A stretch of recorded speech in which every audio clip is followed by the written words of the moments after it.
Many people are aware that trauma impacts us emotionally, but might be unaware of how much it impacts our brains. It can literally cause brain damage and change the way our brain functions. Let's talk about that.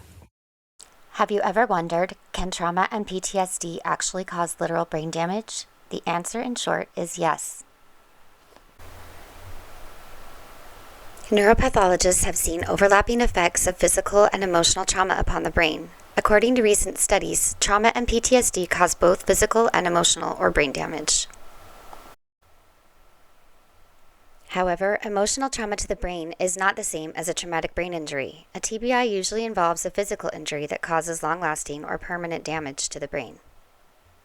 Scientists have proven that neuroplasticity, the brain's ability to rewire itself, can sometimes override the impacts of trauma with the help of a skilled trauma specialist. Moreover, one's environment and choices can either help or hinder this process when recovering from PTSD. PTSD is characterized by specific symptoms including intrusive thoughts, hyperarousal, flashbacks, nightmares, sleep disturbances, changes in memory and concentration, and an overactive startle response. Stress-induced changes in the brain create the behavioral manifestations of PTSD. Stress results in chronic changes in neurochemical systems and specific brain regions. Eventually, long-term changes occur in the brain circuits involved in the stress response. Both the physical and emotional damage from trauma have a detrimental effect upon the amygdala, the hippocampus, and the prefrontal cortex of the brain. Trauma and the amygdala. Excessive worrying, restless energy, irritability, and trouble focusing are all linked to an overactive amygdala. These physiological changes are often the result of a fight-flight response occurring more frequently than normal or in response to situations that aren't really dangerous. This is one of the main symptoms of anxiety disorders. The amygdala is comprised of nervous tissue in the brain that is responsible for our emotions, our survival instincts, and our memories. One of the functions of the amygdala is to detect fear. It observes and records information around us to determine if there is danger present. Using our senses, such as sight and sound, the amygdala will respond with the feeling of fear if it perceives a threat. This all happens unconsciously deep in our brains. However, when affected by PTSD, the amygdala becomes hyperactive. Compromises in the amygdala can manifest as chronic stress, heightened fear, and increased irritation. These brain changes can also make it harder for those suffering to calm down following an upsetting event or even to get a good night's sleep. Someone with an overactive amygdala is more likely to rely on avoidance coping, which involves avoiding people, places, or situations that trigger their stress or anxiety. Avoidance is a symptom often associated with anxiety disorders, specific phobias, and PTSD. While the amygdala is one part of the brain's limbic system, there are other brain areas that have different jobs relating to processing emotions. One of these is the hippocampus, which is mainly responsible for learning new things and storing memories. Trauma and the hippocampus. The hippocampus is part of the brain's limbic system. It is mainly responsible for storing and retrieving memories. Additionally, it helps differentiate between past and present. Studies have shown that in people suffering from PTSD, the volume of their hippocampus may be even smaller than average. The hippocampus is one of the brain areas involved in verbal declarative memory. This area of the brain is very sensitive to the effects of stress. High levels of glucocorticoids seen with stress are also associated with deficits in new learning. In addition, patients with PTSD show increased cortisol and norepinephrine responses to stress. Long-term dysregulation of the HPA axis is associated with PTSD, along with low levels of cortisol. Exposure to a traumatic reminder may trigger a release of cortisol. This is because the victim cannot differentiate between their past trauma and the current situation. The fight-flight response is then activated because the brain is perceiving danger in the present. Because the hippocampus plays a role in emotion regulation, it also has an impact on a person's mood. This may be why traumatic experiences increase the risk of developing mood disorders like depression. This is especially true for survivors of childhood trauma, who are 3 times more likely to develop depression.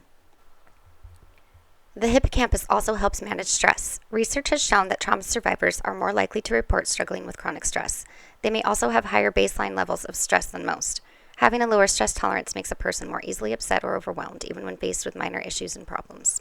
Impaired hippocampal regions may lead to a decrease in one's ability to manage emotions and stress in positive ways. This can make a person more likely to use unhealthy coping methods. For example, studies have shown that people with high levels of trauma are more likely to smoke, drink, and adopt unhealthy eating and exercise patterns. The prefrontal cortex. The prefrontal cortex performs most of the complex thinking processes known as executive functions. Executive functions include the ability to plan ahead, think things through, and make well thought out choices, all of which are imperative skills for everyday life. Trauma can suppress the prefrontal cortex, leading to impaired executive functioning. When people are in fight-flight mode, the prefrontal cortex becomes less active and survival instincts take over. When traumatic stress happens frequently, too early in life, or for extended periods of time, it can lead to long-lasting impairments in executive functions. Studies have shown that people with PTSD have lower executive functioning than the general population. Damage to the prefrontal cortex can cause someone to make riskier decisions. They may experience stronger urges to make poor choices and have less of an ability to resist them. This may explain why people with trauma histories have higher rates of impulsivity. Decreased executive functioning also makes it harder to consider long-term goals and the consequences of one's actions. Because the prefrontal cortex helps people think logically, analyze information, and solve problems, damage to this part of the brain is often linked to learning problems. Poor grades, difficulty memorizing, or trouble grasping new concepts can all be the result of trauma. Trouble focusing is both a short and long-term effect of trauma. The prefrontal cortex is a necessary component of concentrated attention, so impairments in this region of the brain may manifest as symptoms of brain fog, ADD, or ADHD. A variety of therapies have proven effective in the treatment of trauma, and some can provide relief after a few sessions.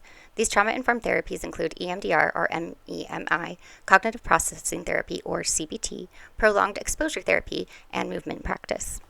Healing from trauma is an individualized process that is different for everyone. A number of factors can affect how quickly a person recovers or which treatments they will respond well to. No matter what methods of trauma treatment you decide to try, it is very important to develop a network of people to support your recovery. If you do not currently have the encouragement and resources you need, please join our online group to find understanding, friendship, and community. If you are new to your healing journey and are simply trying to get a good grasp on what's happened to you and how to recover, this is a great place to start. However, real lasting trauma recovery often requires treatment from a trauma specialist or other professional. Listen, I've been there, and I know that this stuff can be really hard, but there are so many resources to help you through it. If I can help you in any way, please reach out.